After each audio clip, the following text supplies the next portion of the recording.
الشيطان الرجيم بسم الله الرحمن الرحيم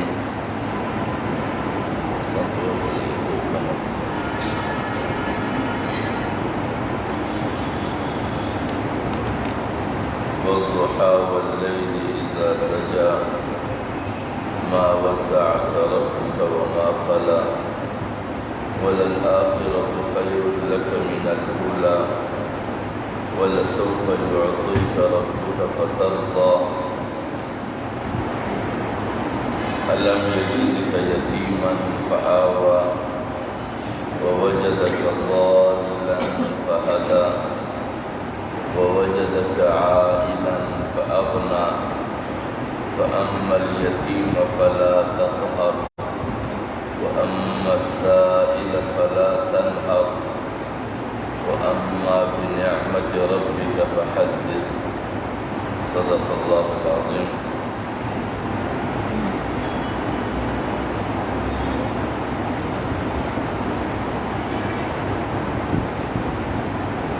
آج کے درس میں جو سورت شامل ہے اس کا نام سورہ ضحیٰ ہے اور یہ مکی سورت ہے اور اس سورت کو اس موضوع کے تحت درس میں شامل کیا گیا ہے کیونکہ عموماً وہ حضرات جو سیرت نگار ہے جو حضور نبی اکرم صلی اللہ علیہ وسلم کی سیرت کو بیان کرتے ہیں تو سیرت کے کئی سارے پہلو ہیں. عموماً ہمارے یہاں سیرت کا یہ تصور ہے کہ جو سیرت لکھنے والے حضرات ہیں وہ اس ذہن کی بنیاد پر سیرت کو مرتب کرتے ہیں چونکہ حضور نبی اکرم صلی اللہ علیہ وسلم اللہ رب العزت کی انتہائی محبوب اور برگزیدہ ہستی ہے، لہذا کئی سارے لوگوں نے ان کی سیرت، ان کی اخلاق اور کردار پر کتابیں لکھی ہے اور جنہوں نے سیرت کے عنوان پر کتابیں لکھی ہیں وہ بھی نہایت ہی محترم اور نورانی اور معزز سلسلہ ہے، چونکہ اسی موضوع پر کتاب لکھ کر یا گفتگو کر کے میں بھی اسی نورانی لڑی میں شامل ہونا چاہتا ہوں. اس غرض کے تحت سیرت پر کتابیں بھی لکھی جاتی ہے اور سیرت پر گفتگو بھی کی جاتی ہے اور خاص طور پر سیرت میں موضوعات ایسی شامل کی جاتی ہے کہ جس میں حضور نبی اکرم صلی اللہ علیہ وسلم کے چہرہ مبارک پر گفتگو کی جاتی ہے یا پھر ان کے آنکھ مبارک پر گفتگو کی جاتی ہے یا ان کی دانت مبارک پر گفتگو کی جاتی ہے کہ ان کے دانت مبارک سے یوں روشنیاں پھوٹتی تھی اور ان کی چہرہ انور سے یوں روشنیاں نکلتی تھی. جب وہ کمرے میں تشریف لاتے تھے تو تاریک کمرے میں روشنی ہو جاتی تھی. اور ہمارے عموماً بھی سیرت کے جتنے مجالس ہوتے ہیں وہ مجلسیں بھی اسی نہج کی ہوتی ہے کہ وہ صرف ذاتی اوصاف پر ہی مجلس مکمل کر دیتے ہیں. سیرت کے اندر سے وہ چیز کسی کے سامنے نہیں آ جاتی جو باقاعدہ درس تعلیم بنے کسی کے لیے، یعنی امت کے لیے وہ سبق بنے. سیرت کا وہ پہلو بیان نہیں کیا جاتا اور عموماً سیرت کے حوالے سے کئی سارے ادھر ادھر کی روایات کو بنیاد بنایا جاتا ہے جن میں سے کئی سارے روایات نہایت کمزور درجے کی ہوتی ہیں. لہذا قرآن مجید کے اندر لاتعداد ایسی آیتیں اور صورتیں ہیں جو حضور نبی اکرم صلی اللہ علیہ وسلم کی قرآنی سیرت کو پیش کر سکتے ہیں. کیونکہ حضرت عائشہ صدیقہ رضی اللہ تعالیٰ عنہ سے کسی نے پوچھا کہ حضور نبی اکرم صلی اللہ علیہ وسلم کے اخلاق کیا تھے، تو ام المؤمنین حضرت عائشہ رضی اللہ تعالیٰ عنہ نے فرمایا کہ کان خلق القرآن، کہ نبی اکرم صلی اللہ علیہ وسلم کے اخلاق قرآن مجید تھا۔ لہذا قرآن مجید کی روشنی میں حضور نبی اکرم صلی اللہ علیہ وسلم کی سیرت کو سمجھا جائے تو یہ زیادہ جاندار اور کامل اور اکمل سیرت ہے۔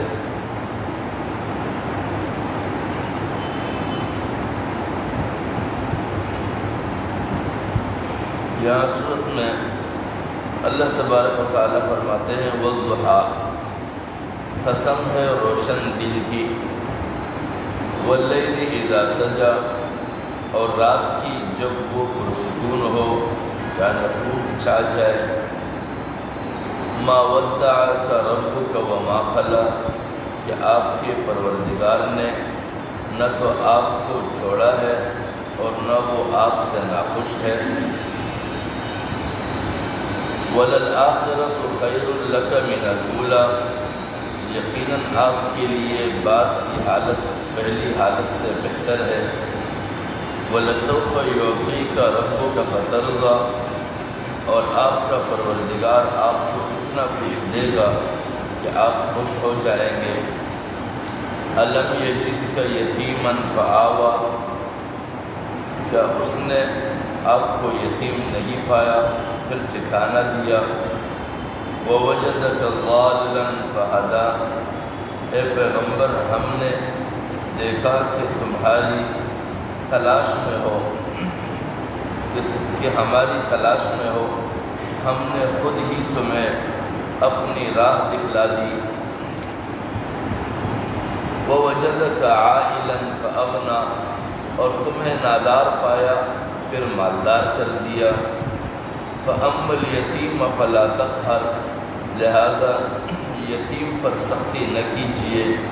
وَأَمَّا السَّائِلَ فَلَا تَنْهَرْ، اور سائل کو نہ چڑھیے، وَأَمَّا بِنِعْمَةِ رَبِّكَ فَحَدِّثْ، اور اپنے رب کی نعمت کو بیان کرتے رہیے۔ اب یہاں پر اصل واقعہ اور مسئلہ کیا ہے؟ اصل واقعہ اور مسئلہ یہ ہے کہ حضور نبی اکرم صلی اللہ علیہ وسلم پر جب وحی آنا شروع ہوئی تو کافی عرصہ وحی آتی رہی، پھر کچھ عرصے کے لیے وحی موقوف ہوئی، وحی نہیں آ رہی تھی۔ در حقیقت اس وحی نہ آنے کے دوران اللہ رب العزت نے حضور نبی اکرم صلی اللہ علیہ وسلم کو پہلے سے دی ہوئی وحی کے لیے وقت اور موقع عطا کیا تھا، تاکہ اس موقع اور وقت کی بنیاد پر آئی ہوئی وحی کو زیادہ سے زیادہ لوگوں کے سامنے بطور دعوت پیش کیا جا سکے اور انہیں اس وحی کی حقیقت سے آگاہ کر سکے، انہیں سمجھا سکے، اسے سکھا سکے کہ اس وحی میں اللہ رب العزت کی جانب سے کیا تعلیمات آئی ہیں اور ہمارے لیے اس کے اندر سمجھنے کی کیا چیزیں ہیں۔ اسی دوران جب کافی وقت تک یعنی تقریباً کہا جاتا ہے کہ 40 دن تک کوئی وحی نہیں آئی، تو اس وحی نہ آنے کو مشرکین اور منکرین نے بنیاد بنا کر حضور نبی اکرم صلی اللہ علیہ وسلم کے خلاف پروپیگنڈا شروع کر دیا، اور وہ پروپیگنڈا جس طرح کی کہ کافی دنوں سے حضور نبی صلی اللہ علیہ وسلم نے کوئی نئی وحی بیان نہیں فرمائی ہے، وجہ یہ ہے کہ ان کے پاس وحی آنا بند ہو گئی ہے، اور معاذ اللہ انہوں نے اپنے پروپیگنڈے میں یہ بات ڈال دی کہ جس خدا کے حضور نبی اکرم صلی اللہ علیہ وسلم لوگوں کو دعوت دیتے رہے ہیں اور اس کی وہی لوگوں کے سامنے سناتے رہے ہیں، معاذ اللہ وہ اللہ اس سے ناراض ہو گئے ہیں، اس سے بیزار ہو گئے ہیں، حضور نبی اکرم صلی اللہ علیہ وسلم کو چھوڑ گئے ہیں، اب وہ بالکل تنہا ہو گئے ہیں، نعوذ باللہ۔ اب اگر وہ لوگوں کے سامنے بیان کریں گے تو وہ کس کی وحی کو بیان کریں، وہ کیا بیان کریں؟ لہٰذا اس طرح کے پروپیگنڈے سے عام جو لوگ تھے، جو غیر مسلم تھے، مشرکین تھے، جو منکرین تھے، جن کی طرف دعوت دینی تھی، ان کے ذہنوں میں بھی کئی سارے باتیں ڈالی گئی جس پر حضور نبی اکرم صلی اللہ علیہ وسلم کافی رنجیدہ ہوئے اس پروپیگنڈے سے کہ ان کے خلاف اس طرح کی ناحق پروپیگنڈا کیا جا رہا ہے، اور اس کی رنجیدگی اللہ رب العزت پر بھی گراں گزری۔ بالآخر اللہ رب العزت نے اس صورت کا نزول فرمایا تاکہ ان کے اس ناجائز پروپیگنڈوں کی تردید کی جا سکے، اور اپنے اس وحی کے ذریعے سے حضور نبی اکرم صلی اللہ علیہ وسلم کی حقانیت کی تائید کی گئی، اور حضور نبی اکرم صلی اللہ علیہ وسلم کو تسلی دی گئی اس صورت کے ذریعے سے۔ اسی لیے اللہ رب العزت فرماتے ہیں وَالضُّحَىٰ، قسم ہے روشن دن کی یا پھر روز روشن کی، یعنی قسم ہے اس روشنی کی جو صبح کی صورت میں پھیل جاتی ہے، اور قسم ہے اس رات کی اذا سجا، جب وہ چھا جائے مکمل تاریکی میں، ہر چیز کو لپیٹ لے اور لے جائے، اندر سمو جائے اس میں۔ یعنی اس کا مقصد یہ ہے کہ جس طرح دن کی روشنی ختم ہو جاتی ہے اور دن کی روشنی پر رات چھا جاتی ہے اور ہر چیز کو ڈھانپ لیتی ہے وہ رات کی تاریکی، تو اس کا مقصد یہ نہیں ہے کہ اب دن کبھی آنے والی نہیں ہے، دن ختم ہو گئی ہے، یا پھر اس کا مقصد یہ ہے کہ اللہ رب العزت کی یہ ناراضگی کی علامت ہے کہ روشنی کو ختم کر کے رات کی تاریکی کو انہوں نے پھیلا دیا ہے، اب ساری زندگی انسانیت جو ہے وہ تاریکی میں رہے گی، ایسی کوئی بات نہیں ہے۔ لہذا جب بھی روشنی پھیل جانے کے بعد واپس سمٹ جاتی ہے اور رات کی تاریکی اس پر چھا جاتی ہے، تو اس کا مقصد یہ ہے کہ یہ رات آئی ہوئی ہے چلی جانے کے لیے، مستقل رہنے کے لیے نہیں، اگرچہ اس کی نہایت ہی گہری تاریکی کیوں نہ ہو اس کے اندر، لیکن یہ گہری تاریکی زیادہ مدت اور زیادہ وقت رہنے والی نہیں ہے۔ اللہ رب العزت اس ذریعے سے یہ بھی سمجھانا چاہتے ہیں کہ ایک تو یہ روشنی ہے دن کی جو ہم دیکھتے ہیں کہ دن کو روشنی ہو جاتی ہے طلوع آفتاب کے ساتھ، اور پھر غروب آفتاب کے ساتھ یہ روشنی ختم ہو جاتی ہے اور تاریکی چھا جاتی ہے، لیکن حقیقت یہ ہے کہ دن پہلے آتی ہے، رات بعد میں آتی ہے، اور اس کا مقصد یہ ہے کہ رات دو دنوں کے درمیان واقع ہے، یعنی رات سے پہلے بھی روشنی ہے اور رات کے بعد بھی روشنی ہے۔ تو سفر کے دوران آنے والی وقتی تاریکی اور وقتی مشکل آپ کو اپنے پروگرام اور اپنے خیال اور اپنے سوچ اور دعوتی عمل سے متزلزل کرنے کا ذریعہ نہ بنے۔ جس طرح رات کے پہلے اور رات کے بعد روشنیاں آتی ہے، اور پہلی روشنی آپ کو یہ احساس دلاتا ہے کہ آپ نے اپنا سفر آگے بڑھانا ہے، اور رات کی تاریکی اگر آپ کو ایک جانب یہ احساس دلاتا ہے کہ اس میں سفر نہیں ہوتا ہے، تو کم از کم رات کی تاریکی سے آدمی میں یہ بھی احساس ہونی چاہیے کہ یہ ہمارے لیے اپنی تکان دور کرنے اور ہمیں وقت مہیا کرنے کے لیے، تاکہ ہم پھر سے تازہ دم ہو کر اگلے دن آنے والی روشنیوں میں دوبارہ ہم اپنے اس فریضے کے انجام کے لیے بیدار رہیں۔ تو لہذا اللہ رب العزت نے حضور نبی اکرم صلی اللہ علیہ وسلم کو رات اور دن کے پھیلنے پر اور رات کا دن پر حاوی ہو جانا اور پھر واپس اگلے دن کا چھا جانا، اس سے یہی بتانا مقصود ہے کہ وہی پہلے آپ کو دی گئی، وہی کے ذریعے سے آپ کو روشنی پہنچائی گئی، اور وہی کے ذریعے سے لوگوں کو روشنی سے روشناس کرانے کے لیے ہے۔ اور بیچ میں جو فطرت وحی کا زمانہ آیا جس میں وحی کا آنا رکا ہوا ہے، اس کا مقصد یہ نہ سمجھا جائے کہ اب دوبارہ روشنیوں کا آنا ختم ہو چکا ہے، وحی آتی رہے گی، روشنی آئے گی۔ یہ صرف ایک وقت اور وقفہ دیا گیا ہے تاکہ اس وقفے میں تمہارے پاس آئی ہوئی دعوتی عمل کے بنیادی اسباب جو وحی ہے اس کو سمجھا جائے، اس پر غور کیا جائے، اس کو زیادہ سے زیادہ لوگوں تک پہنچایا جائے، اور زیادہ سے زیادہ مزید اپنے مؤیدین اور معاونین تلاش کیے جائے۔ ما ودعک ربک وما قلی، کہ آپ کے پروردگار نے نہ تو آپ کو چھوڑا ہے اور نہ وہ آپ سے ناخوش ہے، نہ آپ سے بیزار ہوا ہے۔ یعنی وہی کہ رک جانے کو یوں نہ سمجھا جائے کہ یا تیرے رب تجھ سے ناراض ہوئے ہیں یا وہ تجھ سے بیزار ہوئے ہیں، جس طرح کا پروپیگنڈا کیا جا رہا ہے کہ تیرا رب تجھ سے ناراض ہوا ہے یا تجھ سے بیزار ہوا ہے۔ ایسا کچھ بھی بات نہیں ہے، یہ خواہ محض منکرین اور مشرکین کے پروپیگنڈے ہیں۔ ان پروپیگنڈوں پر تمہیں غمگین ہونے کی کوئی ضرورت نہیں ہے۔ وَلَلْآخِرَةُ خَيْرٌ لَكَ مِنَ الْأُولَىٰ، یقیناً آپ کے لیے بعد کی حالت پہلی حالت سے بہتر ہے۔ یعنی اس وقت جو پروپیگنڈا تیری رنجیدگی کے لیے کیا گیا، تیری دل آزاری کے لیے جو بھی پروپیگنڈے کیے گئے کہ تیرا رب تجھ سے ناراض ہو گیا ہے یا تجھ سے بیزار ہو گیا ہے، اس طرح کے بے بنیاد پروپیگنڈوں کے ذریعے سے جو تمہارے اوپر رنجیدگی کی حالت طاری کی گئی یا تمہاری دل آزاری کی گئی ہے، اس دل آزاری کے بعد تیرے اوپر یقیناً بہتری اور خوشی کی حالت آئے گی۔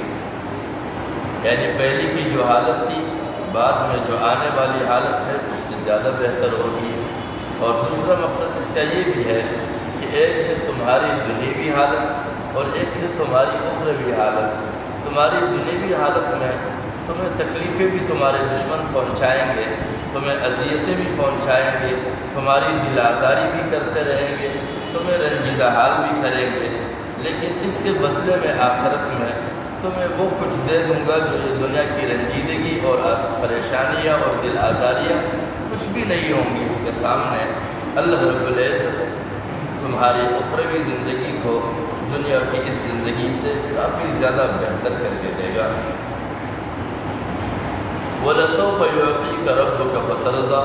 اور آپ کا پروردگار آپ کو اتنا کچھ دے گا کہ آپ خوش ہو جائیں گے۔ اب اس آیت سے کہ آپ کا پروردگار اتنا کچھ دے گا کہ آپ خوش ہو جائیں گے، ایک تو یہ ہے کہ اسی دنیا میں جس دعوتی عمل کی ذمہ داری اللہ رب العزت نے حضور نبی اکرم صلی اللہ علیہ وسلم کو دی ہے، اس ذمہ داری کو نبھانے کے صورت میں اللہ رب العزت حضور نبی اکرم صلی اللہ علیہ وسلم کو وہ بہترین نتائج دیں گے اس دعوت کے بدلے میں کہ وہ اس کو دیکھ کر اس پر راضی ہوں گے، جس طرح حضور نبی اکرم صلی اللہ علیہ وسلم کو اللہ رب العزت نے اس کے دعوتی عمل کے نتیجے میں ہجرت کی صورت میں مدینہ میں انصار عطا کیے، اور پھر فتح مکہ کی صورت میں ان کو ایک انقلابی کامیابی سے ہمکنار کیا۔ یہ دونوں جو ہے یہ عطیقہ کے تحت آئے گی کہ اللہ رب العزت نے اسے اتنا کچھ دیا کہ اس پر راضی بھی ہوئے۔ الم یجدک یتیما فآویٰ، پھر پچھلے دور کو گنواتے ہیں اللہ رب العزت کہ اس کو بھی دیکھ لیجئے، کیا اس نے آپ کو یتیم نہیں پایا پھر ٹھکانہ دیا؟ یعنی حضور نبی اکرم صلی اللہ علیہ وسلم کو اللہ رب العزت نے یتیم پایا، کیونکہ ان کے والد فوت ہوئے، اس کے دادا نے اس کی پرورش کی، اور پھر اس کے دادا فوت ہوئے تو پھر اس کے چاچا نے اس کی پرورش کی، یعنی ہر دفعہ اس کی پرورش کے لیے اس کو ٹھکانہ دیا اللہ رب العزت نے، بغیر ٹھکانے کے اس کو نہیں چھوڑا۔ تو اللہ رب العزت اسے یہ تسلی دینا چاہ رہے ہیں کہ اگر اس وقت بھی میں نے تمہیں بغیر ٹھکانے کے نہیں چھوڑا، تیرا مددگار رہا، ہمیشہ تیرے ساتھ مدد اور مددگار اور معاون رہا، تو اس وقت کیسے میں چھوڑ سکتا ہوں کہ جب تمہیں باقاعدہ میں نے اپنی دعوتی ذمہ داری عطا کی ہے اور رسول اور پیغمبر بنا کے بھیجا ہے، تو اس وقت تو جو بھی حالات ہیں اور جو کچھ بھی ہے وہ میری جانب سے باقاعدہ ذمہ داریاں ہیں۔ میں تیرے ہاتھ کو چھوڑ کر، تیری مدد چھوڑ کر اپنے اس ذمہ داری کو میں ناکامی کے حصے میں نہیں ڈالنا چاہتا۔ اس وقت جو تمہارے صرف ذات کی زندگی کا معاملہ تھا تب بھی میں نے تمہیں تنہا نہیں چھوڑا تھا، اس وقت جو میرے خالق کائنات کی خدائی کے بارے میں لوگوں کو باخبر کرنے اور اسے احساس دلانے کی کائنات کا ایک ہی مالک ہے، حقیقی ہے، اس دعوت کو ذمہ داری کو نبھاتے ہوئے کیسے تمہیں چھوڑ سکتا ہوں۔ وَوَجَدَكَ ضَالًّا فَهَدَىٰ، اے پیغمبر ہم نے دیکھا کہ ہماری تلاش میں ہو، ہم نے خود ہی تمہیں اپنی راہ دکھلا دی۔ اس کا مقصد یہ ہے کہ حضور نبی اکرم صلی اللہ علیہ وسلم کی عمومی عادت یہ تھی کہ وہ دن کو نکل کر غار میں پہاڑ کی طرف چلے جاتے اور وہاں پر اسی فکر اور خیال اور جستجو میں رہتے کہ یہ کائنات کیسے چل رہا ہے، کائنات کو کوئی ذات چلا رہا ہے اور وہ کس طرح چلا رہا ہے، اس انسانیت پر ان کی جانب سے کیا ذمہ داریاں عائد ہوتی ہے، انسانیت اگر اس کی طرف رجوع کرنا چاہے تو کیسے رجوع کرے، ہمیشہ اسی حالت میں فکر مند رہے۔ اور اس فکر مندی کے نتیجے میں اللہ رب العزت نے اس کو فہدا کا جو لفظ ہے اس کو راہ دکھلا دی گا، یعنی اس کے اوپر وحی کا نزول فرما کر اسے اپنے جانب کا راستہ دکھلایا کہ میرے جانب لوگوں کو یوں بلایا جائے اور میرے جانب لوگوں کو اس طرح متوجہ کیا جائے۔ وَوَجَدَكَ عَائِلًا فَأَغْنَىٰ، اور تمہیں نادار پایا پھر مالدار کر دیا۔ نادار پایا ایک تو یہ ہے کہ عموماً لوگوں کی ضرورت ہوتی ہے، مالی ضرورتیں، اور وہ ہمیشہ اس ضرورت میں اتنے سرگردان رہتے ہیں کہ وہ زندگی کی مقصد سے غافل ہو جاتے ہیں۔ یہاں پر ایک تو یہ مقصد ہے کہ اللہ رب العزت نے اسے نادار پایا تھا، یعنی اس کے پاس کوئی مال اور دولت نہیں تھا، اللہ رب العزت نے قلبی غنا اسے عطا کر دیا، یعنی دلی بنیادوں پر اسے مستغنی کر دیا کہ اسے کوئی پرواہ مال اور دولت کی باقی نہ رہے۔ اور دوسرا مقصد یہ بھی ہے کہ حضور نبی اکرم صلی اللہ علیہ وسلم کو اللہ رب العزت نے حضرت خدیجہ رضی اللہ تعالیٰ عنہ کے ذریعے سے کہ صورت میں رشتہ عطا کر کے اس کے ساتھ رشتہ ازدواج میں اسے باندھ کر یہ دے دیا کہ حضرت خدیجہ کبریٰ رضی اللہ تعالیٰ عنہ کے جو مال اور جائیداد تھا اس میں حضور نبی اکرم صلی اللہ علیہ وسلم کے بطور مشارکت اور مزاربت کے کاروبار کے لیے انہوں نے اس راہ کو اختیار کیا، اور اس طریقہ کار کو اختیار کرتے ہوئے حضرت خدیجہ رضی اللہ تعالیٰ عنہ کی معاونت بھی ہوئی ساتھ میں، اور اس کے ساتھ امداد بھی ہوئی، اور ساتھ میں وہ خود بھی کاروباری راہ پر لگ کر اس کے ساتھ مالی معاونت بھی ہو گئی، اور بالآخر یہاں تک ہوا کہ حضرت خدیجہ رضی اللہ تعالیٰ عنہ نے اپنا سارا مال حضور نبی اکرم صلی اللہ علیہ وسلم کے سپرد کر دیا، جس کے ذریعے حضور نبی اکرم صلی اللہ علیہ وسلم نے اپنے اور اپنے اہلیہ کی اور اسی طرح دیگر کئی ساری ضرورت مندوں کی معاونت اور کفالت اسی مال کے ذریعے سے کیا۔ تو یہاں پر مالداری کے دو معنی ہیں، ایک معنی یہ ہے کہ حقیقی طور پر حضرت خدیجہ کے ساتھ مزاربت کے کاروبار میں شامل ہو جانا، یا دوسرا یہ ہے کہ دلی طور پر اس کو استغنا دے دینا تاکہ وہ مال کی کسی بھی شوق میں اور ضرورت میں دل لگائے بغیر اللہ رب العزت کی بنیادی ذمہ داریوں میں وہ اپنے آپ کو ہمیشہ مگن اور متوجہ رکھے، تاکہ وہ اللہ رب العزت کی راہ پر لوگوں کو کیسے ڈال سکیں اور اللہ رب العزت کی ہدایات حاصل کر سکیں۔ فَأَمَّا الْيَتِيمَ فَلَا تَقْهَرْ، لہذا یتیم پر سختی نہ کیجیے، کیونکہ حضور نبی اکرم صلی اللہ علیہ وسلم خود دور یتامت سے گزرے ہیں۔ وَأَمَّا السَّائِلَ فَلَا تَنْهَرْ، اور سائل کو نہ جھڑکیے، کیونکہ جو ضرورت مند مجبور ہے، یتیم کا ایک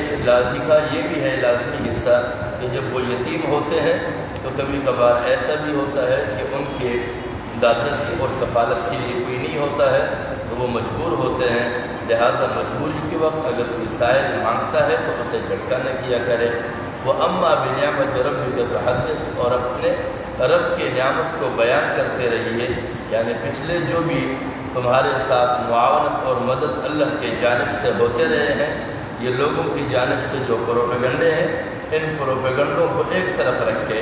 جہاں جہاں جن مواقع پر تیرے رب کے تیرے ساتھ معاونت رہے ہیں تمہاری زندگی کے مراحل میں، وہ مشکلات میں، وہ یتامت کے دور میں اور وہ اللہ کی راہ کی تلاش کے دور میں، اور ٹھکانے کے حوالے سے تمام تر مسائل میں اللہ رب العزت نے جہاں جہاں اپنے انعامات کیے ہیں ان انعامات کو بیان کرتے رہیے، تاکہ یہ احساس پیش رہے کہ اللہ رب العزت نے تمہیں چھوڑا نہیں ہے۔ اگر وہ چھوڑتے تو یہ اتنے سارے جو بیان کیے تیرے سامنے، ان میں سے کوئی بھی تمہارے ساتھ معاونت اللہ رب العزت کی نہیں ہوتی۔ جب یہ سارے معاونتیں تمہارے ساتھ رہی ہے تو اللہ رب العزت تمہارے ساتھ شامل حال ہے۔ یہ تو حضور نبی اکرم صلی اللہ علیہ وسلم کی سیرت کی قرآنی پہلو ہوا، اور ساتھ میں اسی صورت کے اندر امت مسلمہ کے لیے کیا رہنمائی ہے؟ امت مسلمہ کے لیے رہنمائی ہے کہ یہ صورت اور یہ قرآن مجید محض داستانی کتاب نہیں ہے کہ اس کو داستان کے طور پر سنا جائے کہ فلاں پیغمبر کے ساتھ اللہ رب العزت نے یوں کیا ہے، یا پھر فلاں امت کے ساتھ یوں کیا ہے۔ اللہ رب العزت نے جہاں پر بھی جب بھی کسی امت کے ساتھ بھلائیاں کی ہے تو وہ اس لیے بیان کیے ہیں کہ جن کرداروں کی بنیاد پر وہ اللہ رب العزت کی جانب سے انعامات کے حقدار بنے ہیں، تو وہ بھلائیاں پیش نظر رکھی جائے تاکہ وہ بھلائیاں ہم بھی کریں اور ان بھلائیوں کے بنیاد پر اللہ رب العزت کی امداد کے حقدار بنے اور ان کے انعامات کے حقدار بنے۔ اور جہاں جہاں پر قوموں نے نقصان اٹھایا ہے یا جن امتوں کو خسارہ ہوا ہے، ان کے خساروں کے اسباب ہمارے سامنے ہو، تاکہ ہم خساروں کے ان اسباب سے اپنے آپ کو بچائے رکھیں اور ان سے بچا کر ان خساروں سے اپنے آپ کو بچائے رکھنے کے نتیجے میں ہم اللہ رب العزت کی ناراضگیوں سے بچیں اور ان کی سرزنش سے بچ سکیں۔ تو پھر اس سے ہمیں کیا سمجھنا چاہیے ہے؟ ہمارے لیے سبق یہ ہے کہ وَالضُّحَىٰ وَاللَّيْلِ إِذَا سَجَىٰ، قسم ہے روز روشن کی اور قسم ہے اس رات کی جب وہ چھا جائے۔ یعنی ہماری زندگی میں اگر اس طرح کے مسائل اور مشکلات آئے ہیں، یعنی امت مسلمہ کی تاریخ کو دیکھا جائے، ایک زمانہ ایسا بھی اس امت پر آیا ہے کہ وہ روز روشن کی طرح واضح ہے، اس کی کردار بھی اس میں واضح ہے، ان کے نتائج بھی ان پر واضح ہیں، ان کا عمل بھی واضح ہے اور ان کے رویے بھی واضح ہیں۔ آپ صحابہ کرام کو لیجئے، حضور نبی اکرم صلی اللہ علیہ وسلم کو لیجئے، حضور نبی اکرم صلی اللہ علیہ وسلم کی راہوں کی اتباع کرتے ہوئے صحابہ کرام نے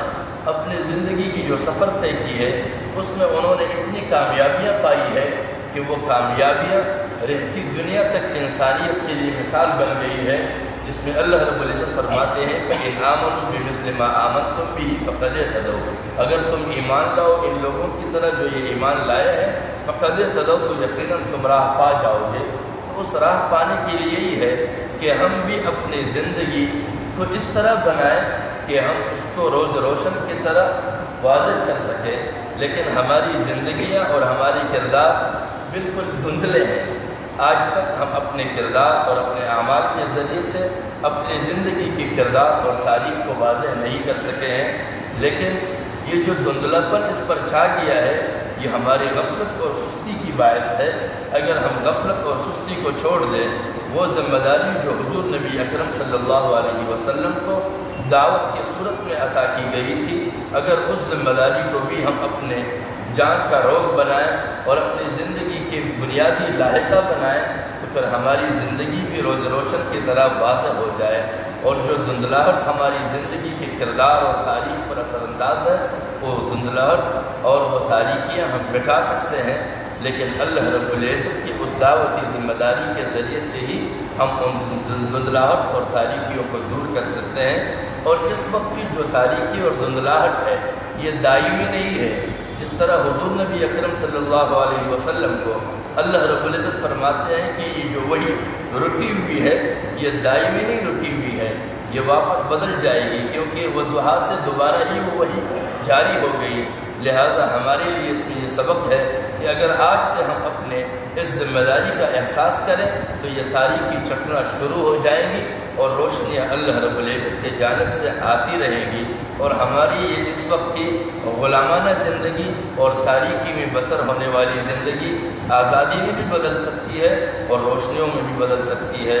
ما ودعک ربک وما قلی، ہمارے لیے بھی اس میں یہ سبق ہے کہ ہمارے رب نے نہ ہمیں چھوڑا ہے نہ ہم سے بیزار ہے، کیونکہ وہ ہمیشہ اپنے بندوں کو اپنے جانب بلاتا رہتا ہے۔ لیکن ہم ہے کہ ہم غافل ہو چکے ہیں، ہمارے اندر سستیاں آ گئی ہے۔ اگر ہم اللہ کی جانب رجوع کریں تو اللہ رب العزت ہمارے توبوں کو قبول بھی کر سکتے ہیں اور ہمارے ساتھ اپنے مدد کو شامل حال بھی کر سکتے ہیں۔ حضور نبی اکرم صلی اللہ علیہ وسلم کو جتنی تسلیاں دی گئی ہے، یہ تسلیاں پوری امت کو ہے کہ جب بھی امت میں یہ احساس ہو کہ وہ اپنی ذمہ داری کی جانب پلٹے، اللہ رب العزت نہ اس سے ناراض ہے نہ اس سے بیزار ہے، وہ اس کی مدد کے لیے لازماً آگے آئیں گے، بشرطے کہ انسان کے اندر یہ احساس ہو۔ لیکن اگر ہم میں احساس نہ ہو تو اللہ رب العزت کی ذات بے نیاز ہے، اسے ہماری کوئی پرواہ نہیں۔ البتہ وہ اس امت کے ساتھ اور اس انسانیت کے ساتھ ہمدردی رکھتا ہے،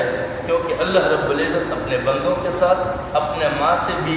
کئی ہزار گنا زیادہ مہربان ذات ہے۔ جب وہ مہربان ذات ہے تو ان کی مہربانیاں ہم وقت اور ہر وقت اور ہر پیمانے پر انسانیت کے لیے متوجہ ہیں، لیکن انسانیت ہے کہ ان مہربانیوں کے حقدار بنتے نہیں ہے، کیونکہ ہمیشہ کے لیے انعامات انسانوں کے لیے ہی ہوا کرتے ہیں، چاہے وہ انسانوں کے درمیان بانٹنے والے انعامات کیوں نہ ہو یا پھر اللہ کی جانب سے کیوں انعامات نہ ہو۔ انسان جو اپنے آپس میں انعامات مقرر کرتے ہیں وہ بھی انسانوں کے لیے ہوتے ہیں، اور اللہ کی جانب سے جو انعامات ہے وہ بھی انسانوں کے لیے ہے۔ لہٰذا جس طرح انسانی زندگی کے اندر ایک انسان کے ہاتھ سے انعام پانے کے لیے سب سے پہلے اس انعام کا حقدار بننا ہوتا ہے، اسی طرح اللہ کی مدد اور اس کی نصرت کے لیے بھی اس کا حقدار بننا لازمی ہے۔ وَلَسَوْفَ يُعْطِيكَ رَبُّكَ فَتَرْضَىٰ، اور عنقریب اللہ رب العزت اس انسانیت کو بھی دے گا اور یہ انسانیت راضی ہوگا، لیکن اس شرط میں کہ انسانیت کو اپنی ذمہ داری کا احساس ہو اور وہ اپنی اس راہ کا انتخاب کرے جو راہ اللہ رب العزت نے دی ہے، جسے صراط مستقیم کے نام سے متعارف کروایا ہے، اور جس کو ذالک الکتاب کے حوالے سے اس کی نشاندہی کی گئی ہے، اور ذالک الکتاب جو الف لام کے شروع میں ہے وہ یہی کتاب ہے اور یہی ہمیں راہ دکھاتا ہے، یہ ہماری نقشہ حیات ہے، یہ ہم اس پر چل کر کامیابی پا سکتے ہیں۔ اور اللہ رب العزت کی دینے کا وہ وعدہ کہ وہ دے گا اور تم اس سے راضی ہوں گے، وہ اسی راہ پر ہے کہ ہم اس راہ پر چلیں تو اللہ رب العزت ہمیں دے گا بھی اور ہم اس پر راضی بھی ہوں گے، اور ہم اس وقت بھی راضی ہے لیکن ناراض ہے تو وہ اللہ رب العزت کی ذات ہوگی، کیونکہ ہم نے غفلت برتا ہے۔ الم یجدک یتیما فآویٰ، تو پھر اس کی مثال حضور نبی اکرم صلی اللہ علیہ وسلم کی حیات مبارکہ کو لیجئے، اور اس کے علاوہ بھی کئی سارے یتامہ ہمارے سامنے ہمارے معاشروں میں ہوتے ہیں، ان یتیموں پر بھی اللہ رب العزت کی مہربانیاں ہو جاتی ہے، ورنہ انسان تو انتہائی تنگ دل ہوتا ہے، تنگ دماغ ہوتا ہے، انسان کبھی بھی کسی کی کفالت کرنے کے قابل نہیں ہے، نہ اس میں وہ ہمت ہے۔ اللہ رب العزت جسے توفیق دیتا ہے وہ یتیموں کی کفالت اس کے ذریعے سے کرا دیتا ہے۔ وَوَجَدَكَ ضَالًّا فَهَدَىٰ، کئی سارے لوگ ہم دیکھتے ہیں کہ وہ راہ کو نہیں پاتے ہیں، راہ کو جانتے بھی نہیں ہیں، لیکن پھر ایک وقت آتا ہے کہ اللہ رب العزت کی جانب سے اس پر خاص نگاہ ہو جاتی ہے، خاص مہربانی ہو جاتی ہے۔ ایک زمانے میں وہ انتہائی پیچھے رہنے والا، لیکن پھر ایک دم انسان دیکھتا ہے معاشروں کے درمیان میں کہ اللہ رب العزت اس کو مقام دے دیتا ہے، اس کو رتبہ دے دیتا ہے، اس کو نہایت زیادہ نیک بنا دیتا ہے، اللہ کے قریب ترین آنے والا انسان بنا دیتا ہے۔ تو اللہ رب العزت ہمیں بھی دے سکتا ہے کہ اگر ہم اللہ کے جانب متوجہ ہوں، ان کے انعامات کے حقدار بنیں تو ہم اللہ کے نیک بندوں میں شامل ہو سکتے ہیں۔ یہ کوئی نہ سوچے کہ ہم میں سے جو کوئی بندہ زیادہ کوشش کرے تو وہ بھی پیغمبر بن جائے، یہ قطعاً ناممکن ہے، اس کا تصور بھی نہیں کیا جانا چاہیے۔ البتہ یہ ہے کہ باقی اگر انسان کوششیں کرے اللہ رب العزت کی مہربانیوں کے حقدار بننے کے، تو اللہ رب العزت اس پر انعامات کر سکتے ہیں، زیادہ سے زیادہ نیکیاں کرنے کی سعادت اسے نصیب کر سکتا ہے، اسے زیادہ سے زیادہ کامیاب انسان بننے کی راہیں دے سکتا ہے، ان پر راہیں کھول سکتا ہے، اس پر اپنے علم اور فیوز اور فضل کے احسانات کر سکتا ہے۔ تو اگر ہم چاہیں تو ہم یہ سارے انعامات اللہ رب العزت کے یہاں سے حاصل کر سکتے ہیں۔ وَوَجَدَكَ عَائِلًا فَأَغْنَىٰ، جس طرح اللہ رب العزت نے حضور نبی اکرم صلی اللہ علیہ وسلم کو قلبی غنا عطا کیا، اسی طرح ہمیں بھی قلبی غنا عطا کرنی چاہیے۔ دنیا اور دولت کے دوڑ دھوپ میں ہمیں اتنا نہیں رہنا چاہیے کہ ہم زندگی کی بنیادی مقصد سے غافل ہو جائیں۔ ہمیں زندگی کے مقصد کو بھی جاننا چاہیے اور زندگی کی ضرورت کو بھی جاننا چاہیے۔ ضرورت بقدر ضرورت ہونی چاہیے اور مقصدی زندگی بن جانا چاہیے، تاکہ اولیت ہم مقصدی زندگی کو دیں اور ثانویت ضرورتی زندگی کو دیں، کیونکہ ضرورتی زندگی اتنی چاہیے ہے کہ انسان اس کے ذریعے زندہ رہے، اور مقصدی زندگی آدمی اپنی زندگی کی ذمہ داری سمجھ کر اس کو نبھاتا رہے۔ فَأَمَّا الْيَتِيمَ فَلَا تَقْهَرْ، لہذا جب اللہ رب العزت کی مہربانیوں کا یہ سلسلہ ہے جو حضور نبی اکرم صلی اللہ علیہ وسلم کے لیے بیان کیا ہے، تو پھر جس طرح حضور نبی اکرم صلی اللہ علیہ وسلم کو یتیم بنا کر اسے یتیموں کے حالات ان پر واضح کیے ہیں، اسی طرح ہماری انسانوں کے اندر بھی جن لوگوں پر یتامت کے حالات گزرے ہیں انہیں یہ احساس کرنی چاہیے کہ اگر میں جن مشکلات اور جن دشوار مراحل سے گزرا ہوں، تو معاشرے میں اگر کوئی اور یتیم ہے تو اس پر بھی ایسی ہی حالات اور ایسی ہی دشواریاں ہوں گی، لہذا مجھے اس کے ساتھ اچھا رویہ رکھنا چاہیے، ان کے لیے فکر مند ہونے کی ضرورت ہے، ان کی کفالت کی ہمیں فکر ہونی چاہیے، ان کی ضرورتوں کی احساس ہونی چاہیے، اور ان پر سختی کبھی نہیں کرنی چاہیے۔ وَأَمَّا السَّائِلَ فَلَا تَنْهَرْ، یتامت کے وقت میں جو ضرورت مندی اس پر آئی ہے، لہٰذا اس ضرورت مندیوں کو پیش نظر رکھتے ہوئے معاشرے میں بھی جتنے ضرورت مند اور سائل ہیں ان کی ضرورت اور ان کی مجبوریوں کو پیش نظر رکھتے ہوئے ان کی ضرورتوں کو ہمیشہ اپنے احساس میں رکھنا چاہیے اور ان کے لیے فکر مند رہنا چاہیے، تاکہ ان کی بھی کفالت کی جائے اور ان تک ضرورتیں پہنچائی جائے، تاکہ وہ اپنی مجبوری اور ضرورتوں کی بنیاد پر ایسا نہ ہو کہ وہ نبی اکرم صلی اللہ علیہ وسلم کہ اس روایت کی مصداق نہ بن جائے کہ قاد الفقر ان یکون کفرا، کہ ایسا نہ ہو کہ فقر اور تنگدستی انسان کے لیے باعث کفر نہ بنے۔ لہذا کوئی بھی مجبور اور تنگدست اس حالت تک نہ پہنچ جائے کہ وہ دین اور اسلام کو چھوڑ جائے اور وہ خدا کی راہ کو چھوڑ جائے۔ اگر کبھی ایسا ہوتا ہے کہ انسانی معاشروں کے اندر مسلمانوں کے درمیان، اہل ایمان کے درمیان ایسا مجبور اور مفلوق الحال انسان کہ وہ اپنے فقر اور تنگدستی کی وجہ سے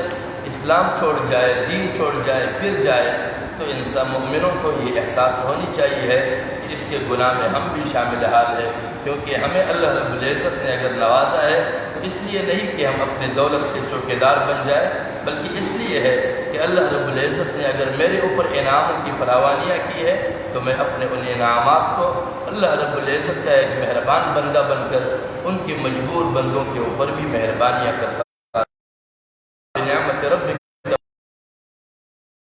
کی جانب سے جو نعمتیں ہیں اس کو بیان کرتے رہو۔ ایک تو یہ ہے کہ زبان سے لوگ بولتا رہے کہ میرے پاس اتنے کروڑ جائیداد ہے، میرے پاس فلاں گاڑیاں ہیں، یہ مطلب نہیں ہے، بلکہ بنیادی مقصد یہ ہے کہ آپ کے پاس جو نعمتیں ہیں آپ لوگوں کی اس کے ذریعے سے مدد کرتے رہیں، تاکہ لوگوں پر یہ واضح ہو کہ اللہ رب العزت نے اس پر اپنے انعامات خوب کیے ہیں، اب وہ ان انعامات کے ذریعے سے لوگوں کی کفالت کر رہا ہے، اور اللہ رب العزت اپنے انعامات اتنے مقدار پر اس بندے پہ کر چکا ہے کہ اس کے ذریعے سے دوسروں انسانوں تک بھی اللہ کی انعامات پہنچ رہے ہیں۔ لہذا فَأَمَّا بِنِعْمَتِ رَبِّكَ فَحَدِّثْ کا مقصد یہ ہے کہ اس طرح اللہ رب العزت کی نعمتوں کو بیان کرتے رہو، اور باقی اپنے ساتھ اپنے دل کے اندر، اپنے دماغ کے اندر یہ احساسات رہے کہ اللہ رب العزت نے میرے اوپر فلاں انعام کیا ہے، فلاں انعام کیا ہے، تاکہ اللہ کے وہ انعامات ان کو یاد رہے، وہ اللہ کی مہربانیوں سے کبھی غافل نہ ہو۔ اللہ کریم ہمیں توفیق بخشے کہ ہم اپنی زندگیوں کو حضور نبی اکرم صلی اللہ علیہ وسلم کی زندگی کے مطابق بنا سکیں، اور وہ حضرات جو اپنے آپ کو حضور نبی اکرم صلی اللہ علیہ وسلم کے راہی سمجھتے ہیں اور ان کے اندر ایسی کوئی چیز نہیں ہے، یعنی نہ وہ یتیم کی